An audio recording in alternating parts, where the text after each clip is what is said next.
I'm Kiku, this is Jeremy, and we're here to talk to you today about K-pop Demon Hunters. Next week. I was legitimately excited about that. I've never seen it, I'm going to be honest with you. It's pretty good. But we're going to talk to each other, and hopefully you get so mad that you're screaming at the screen like you're actually having a conversation with us. Oh, yeah. About Alien Earth on FX Hulu. We are both huge horror fans, as you know from watching Jeremy's channel. Maybe you're one of the 12 people that listens to my podcast. It's about the same on my channel, to be fair. No, I saw last time you had 18. That's 6 more than me. Oh, yeah, that's a good point. That is 1/3 more.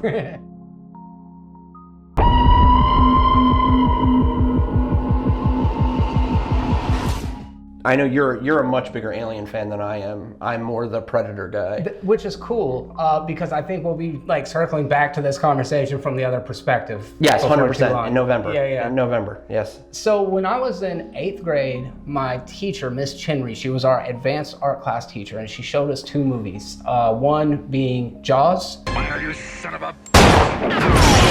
One being Alien. I admire its purity.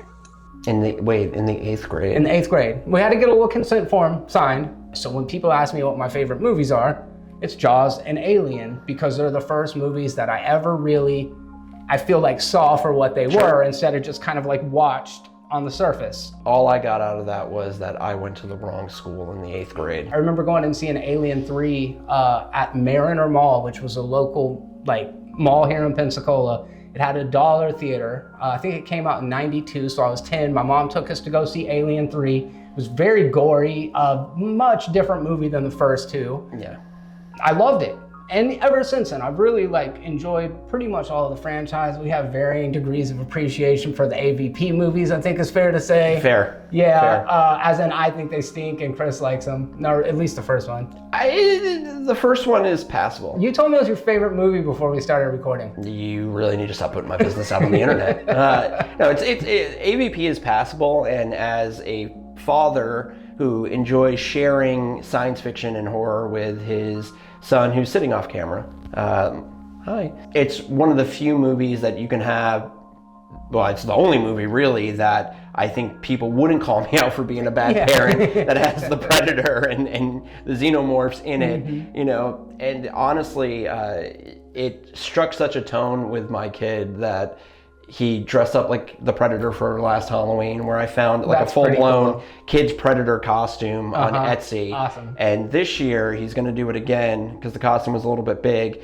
And my girlfriend is going to actually, I think later today, you know, do like little stress stuff. Yeah, she's going to make it look battle worn, cool. and he's going to have a good time this Halloween. When the Prometheus movies came out, I was a big fan of those. I thought that Ridley Scott introducing this more existentialist, lofty science fiction element to the series worked really well in Prometheus. We can debate about why the scientist characters are so freaking stupid, but I think that's part of the DNA of the franchise too. So I rewatched Prometheus, or I started to rewatch Prometheus because I made that really terrible but funny joke that the engineer at the beginning is salt baying human beings into existence, right? And just, here's DNA. And I watched it and could not stop laughing at like all of the logical fallacies that just happened throughout the movie. I think we both agree David is probably one of the best characters in all of that universe. Numi Rapace's character, great character, but the rest of it is just like, hi, I'm a cryptozoologist, and there's this threatening looking snake thing popping out of the water. I'm gonna poke it. Let me stick my face in that. I'm gonna poke it with a stick. Yeah. I feel like it worked better on the macro than it did the micro. It's almost like he was more concerned with the big picture stuff than he was with the characterizations. Audiences rejected it, so they made Covenant, which was like a weird mix of both of them, and it didn't quite succeed at either of them.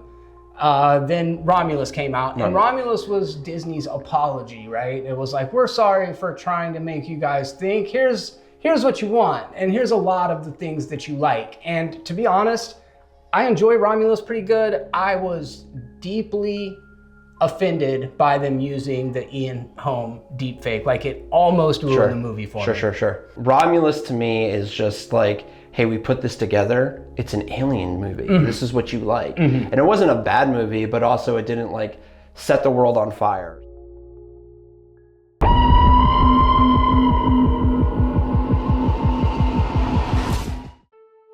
I remember the title popping up and me going, ooh, how are we going to episodically do Alien, number one?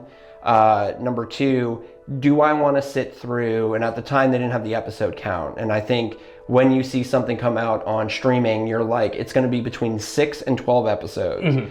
So let's, in the middle, 8 to 10, right? Do I want to sit through 8 to 10 hours of Alien? How are they going to do this? And I feel like where Alien Earth succeeds is where Covenant failed. And that is that it introduces these existential themes. It kind of does look at things in a macro. Humans' relationships with technology, our relationships with animals that aren't humans, which, we're kind of animals as well. Xenobiology, baby. Xenobiology. And I feel like Alien Earth kind of tickled both of those I don't like how you're doing tickling and then you're doing this.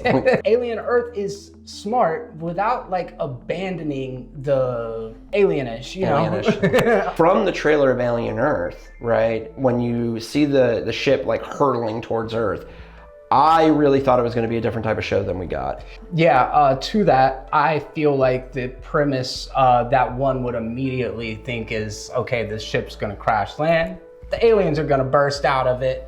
And all of a sudden, we've got xenomorphs impregnating people all over the place. And the xenos become a army of their own. And then we've got maybe some space marines that go in there and their job is to hunt and exterminate the xenomorphs. And then the Predator shows up. And then Arnold Schwarzenegger's Dutch from the first Predator. Not saying that what we got was bad at all. I just think expectation was like, oh, it's aliens. There's just going to be a lot of like springing forth xenomorphs and boom, boom, boom. And somebody will arise the hero and whatnot.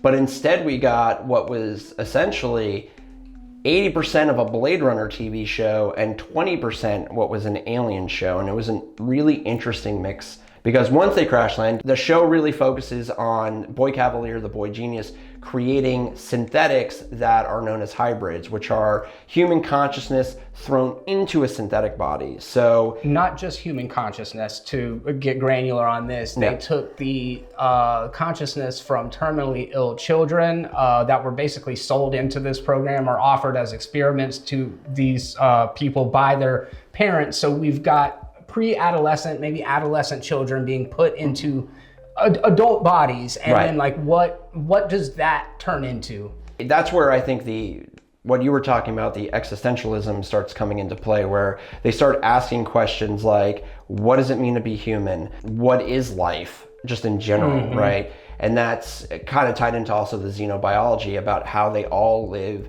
differently to survive.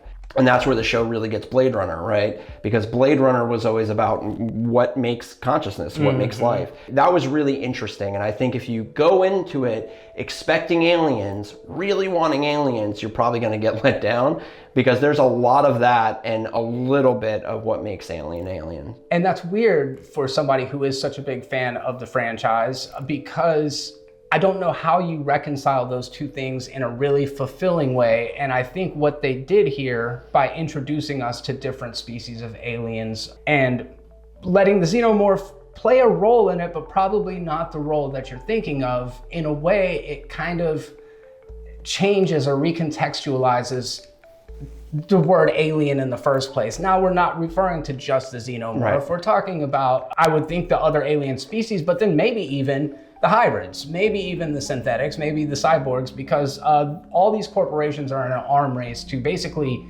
master immortality through these different means of enhancing humans or creating synthetic life. And I feel like all of that stuff, to your point, is like the most interesting part of it. But I feel like the alien itself has kind of been, I don't want to say nerfed because it's like really aggressive and probably the most dangerous xenomorphs we've ever seen in a movie, but it feels like it's been demoted. Yeah, backseated. Yeah. Get in the back of the car. We've got Eileen, the eyeball, which I'm sorry, if you watch the show and you weren't like, from the very jump, like, someone can die so Eileen can be in someone's skull. I want to know what Eileen's thinking. That little eyeball was cool as hell. Yeah, it was. You eventually do get to see it attached to somebody's skull, but you don't get to hear it talk. So season 2, right? But to your point of backseating it, The xenomorphs themselves, I think, even get more than just backseated. They become pets. Yeah. Which is a tough pill to swallow. It is. I mean, it's a cool thing that they've never really tried to explore in any of the Alien franchise or the Alien versus Predator franchise, where someone's like, well, what happens if we try to communicate with them? Maybe those clicks and guttural sounds aren't just clicks and guttural sounds. Maybe they are communicating with each other. And you eventually get that from our main protagonist, Wendy, who is a hybrid. For some reason, figures out a way to communicate. So by the end of it, you get the wonderful children's story, Wendy and her xenomorphs, a thrilling tale of one girl's survival and having to depend on her xenomorph pals. It's a bold swing, and I think I appreciate it because, like you said, the fact that never arose. There should have been a point where somebody was like, how do we communicate with this thing? It never happened. Or do they communicate? Like, they've never even explained, like, if it's a hive mind, right? How does the queen go, all right, my babies, go. Yeah. Go eat. Go climb into vents. We like vents. It's our thing. All of this stuff takes place on a research facility called Neverland Island. These allusions to Peter Pan come up throughout the series, Wendy being Wendy Darling. How do all these other characters kind of fit into it? Because Wendy wasn't the only one that was put into this synthetic body. There were multiple other kids who kind of formed the Lost Boys. And it's kind of a coming of age tale in some kind of perverse and strange way. Weird way, and for that sure. They start off as children that are kind of naive, not really aware of the world around them and the way that humanity operates. And in a very nihilistic way, once they do grow to a point where they realize, they're like, well, there's really only one choice. If we're gonna like save this world, we're gonna have to subjugate these humans because they're really problematic. They're very problematic. The strange thing is like the levels of maturity and how some of them seem like they're 5 years old, which none of them were. You actually get to meet the kids as kids in an opening montage of the series. But it's like once they're put into the adult bodies, are like, I've aged. I know things. And while the other ones are like, I can barely tie my shoes. I'm making decisions. That was a little off-putting. Some of it was like, what? Like Wendy, right? Wendy is, young and a little naive. And then as soon as she finds out her brother's in trouble at the beginning because he's a medic going onto the down ship where the xenomorph is, and she goes to save him, it's like all of a sudden someone went into her programming and said, maturity to 11. Yeah, absolutely. Yeah. Like it's almost like Wendy's too mature and they're too immature. Like there's no middle ground. Yeah. Nibs, who goes through trauma and immediately is like, I'm pregnant, because she wants to get away from death and go to the ultimate example of life.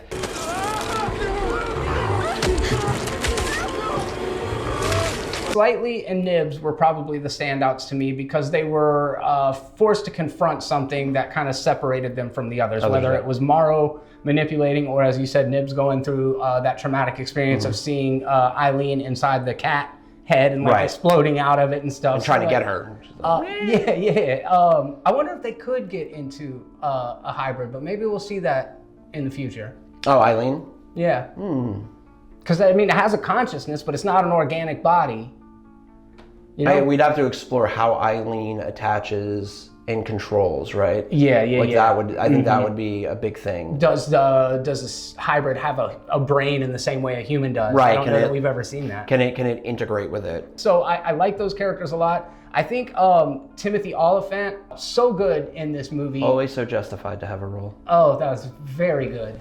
There is always someone bigger or smaller who would eat you alive if they had the chance. That's what it is to be an animal. He's excellent, and I think to us talking about how David is one of the most interesting characters, they're always able to give synths this cold logic. That's a really good way of saying it. And I feel like he is an exemplary example of them doing that really well. Yeah, much like David, he lets everybody kind of just hang out in the wind to see what they'll do, right? Because it's part of his like full-blown experimentation. Once he gets the xenobiology, he's like, all right, well, we're really not going to know what these things can do unless we let them actually live like out of captivity. So he could have stopped at any point in time a lot of the accidents that happened. Yeah. But he just kind of sat back. And I remember at first watching going, why isn't he saving them? Even when Morrow is manipulating slightly and whatnot, he knows about it the entire time. And instead of saying something to Boy Cavalier, instead of saying something to, he says a little something to Slightly, right? Like, I know, but go ahead and do your thing. He is the perfect scientist in all of it, right? Yeah. He's just like, I'm going to sit back and watch these things evolve and see what happens. Because he's not burdened by humanity, empathy, the things that would make the regular person intervene. I don't want to mess up his name, but I think it's Babo Cisse. Probably not. Morrow, another really interesting character. He's a cyborg. He's got synthetic enhancements, but he's so mission and objective driven throughout the series that we see him do things that are very unethical or seem contrary to what a person in that situation would do. Well, that's great. What a relief.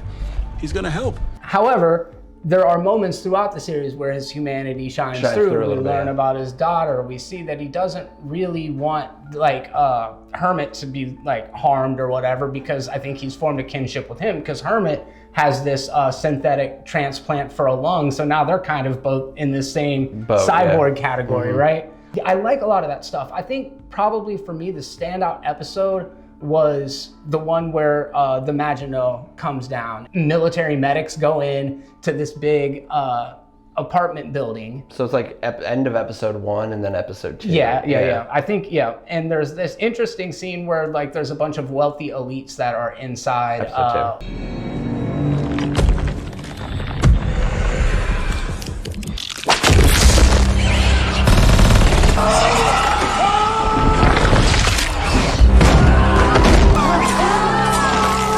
Hermit and his company are trying to get these people out of there, but they're like, look, if there's a problem, the word would come down from the top. We're wealthy elites. This stuff doesn't happen to us. Mess with us, right? And then the xenomorph goes in there and just makes quick work of everybody in there. But what was really creepy about the scene is they all have the powdered wigs and the blush and stuff. It looks like sometime in France, the Marie Antoinette period.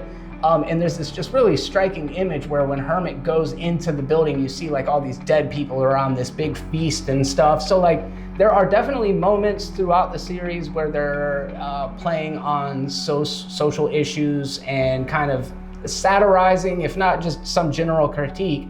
But I feel like a lot of that is just ideas that are introduced and then not really follow. There's not one cohesive theme of the series. It's a lot of ideas. There's a lot of ideas for sure. Every episode ends with a different rock song, and Chris and I are of a generation where obviously all of these songs were songs that were playlists of our life at some point. So in episode 1, it ends with Black Sabbath's The Mob Rules. Episode 2 ends with Tool's Stink Fist. We've got Metallica's Wherever I May Roam, Jane's Addiction's Ocean Size, Smashing Pumpkins' Cherub Rock, Godsmack's Keep Away, Queens of the Stone Age, Song for the Dead, banger, and Pearl Jam, Animal. And each of them kind of speaks to what was happening in that particular episode. Do you feel like they were maybe easy pulls, or do you think that they put some thought into why the lyrics matched up with the episode? I think there's definitely some tie-in to what was going on in the episode with the song and whatnot. Pearl Jam's Animal, hotly debated over what that song actually means and whatnot. And according to Eddie Vedder, if you're a Pearl Jam fan, and it is one of their heaviest songs, right? It is damn heavy. Animal is about him being frustrated with his producer's production and the band. So he gets really mad and starts screaming, I'm not gonna do this, I'm doing something different, which ties into the last episode, right? The kids are frustrated and they're gonna do something different. They're gonna live with the animals being the xenomorphs. Stinkfist, knowing what that song's about, I'm not quite sure how that ties into the episode, but we'll just leave that one to speculation. If you yourself have any theories, we'd love to hear them.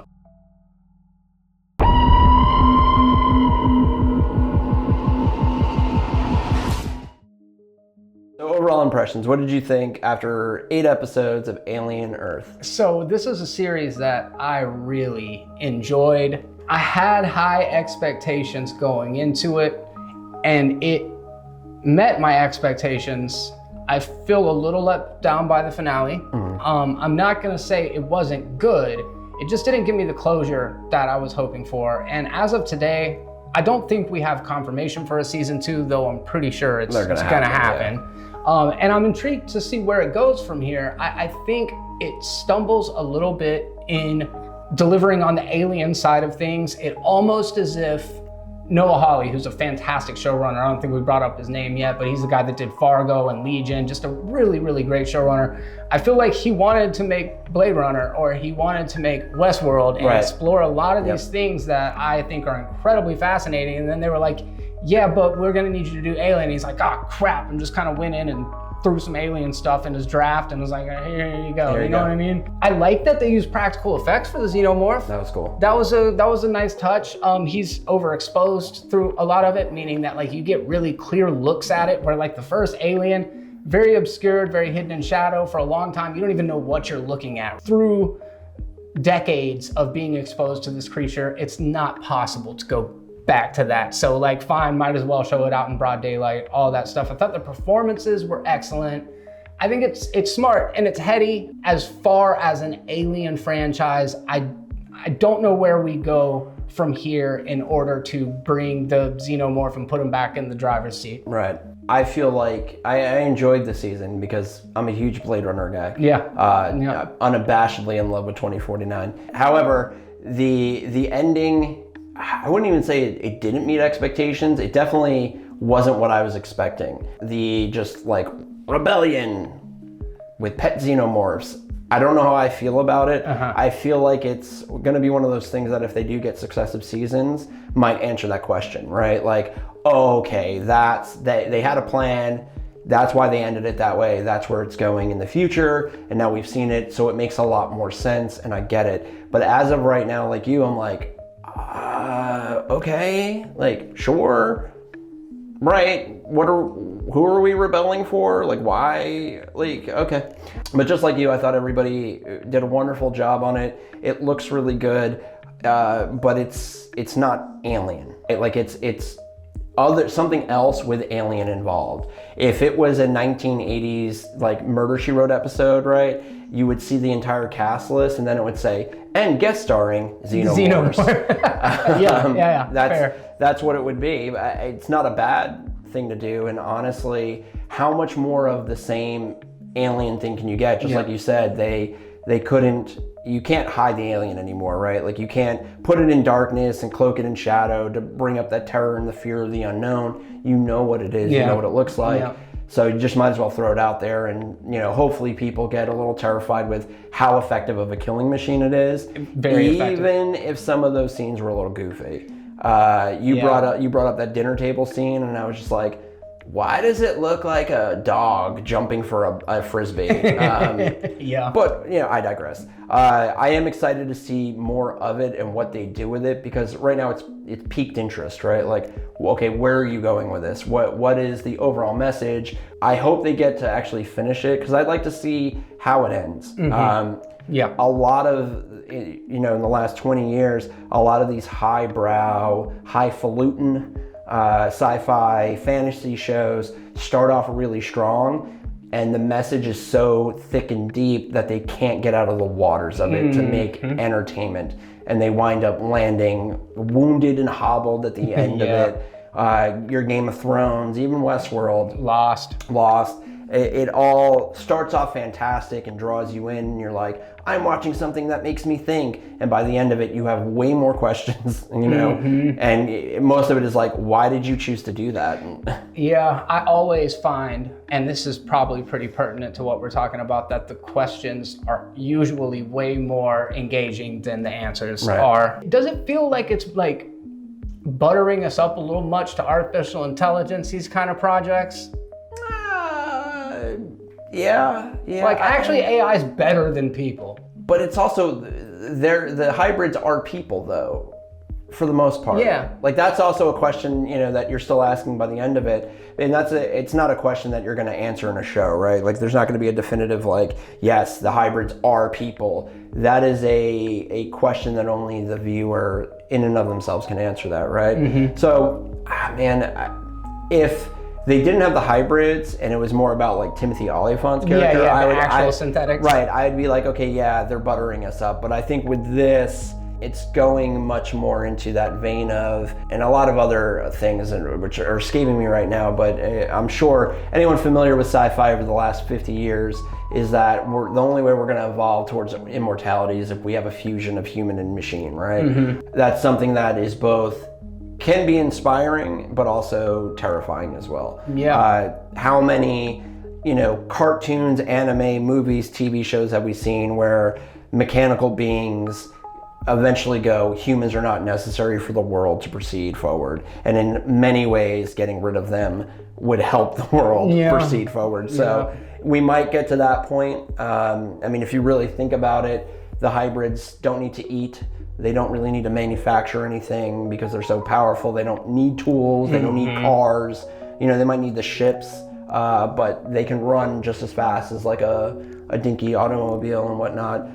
So turning everyone into hybrids, if that's the way they're going, would save humanity, and that's a really, hopefully a nihilistic outlook, but I don't know. We'll see.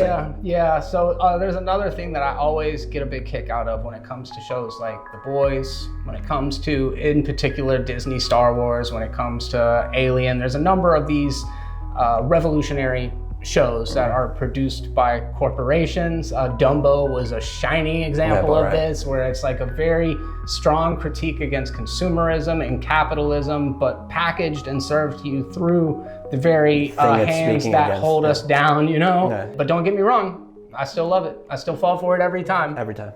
So anyways, that's our thoughts on it. Check me out on YouTube. Chris, this is actually going on his podcast, so. Audio only, because this is a face for radio. Strongly disagree. But yeah, check that out. We'll have links in the description on my YouTube channel, links to my YouTube channel in the description for his podcast. And we hope you enjoyed this conversation. We'd love to hear your thoughts. Until next time, and on behalf of both of us, Chris, are you dumb? Wait, what is it? You're God. So dumb. Yeah, it's God, dude. You're so dumb. God, dude, you're so dumb. Yes, I am.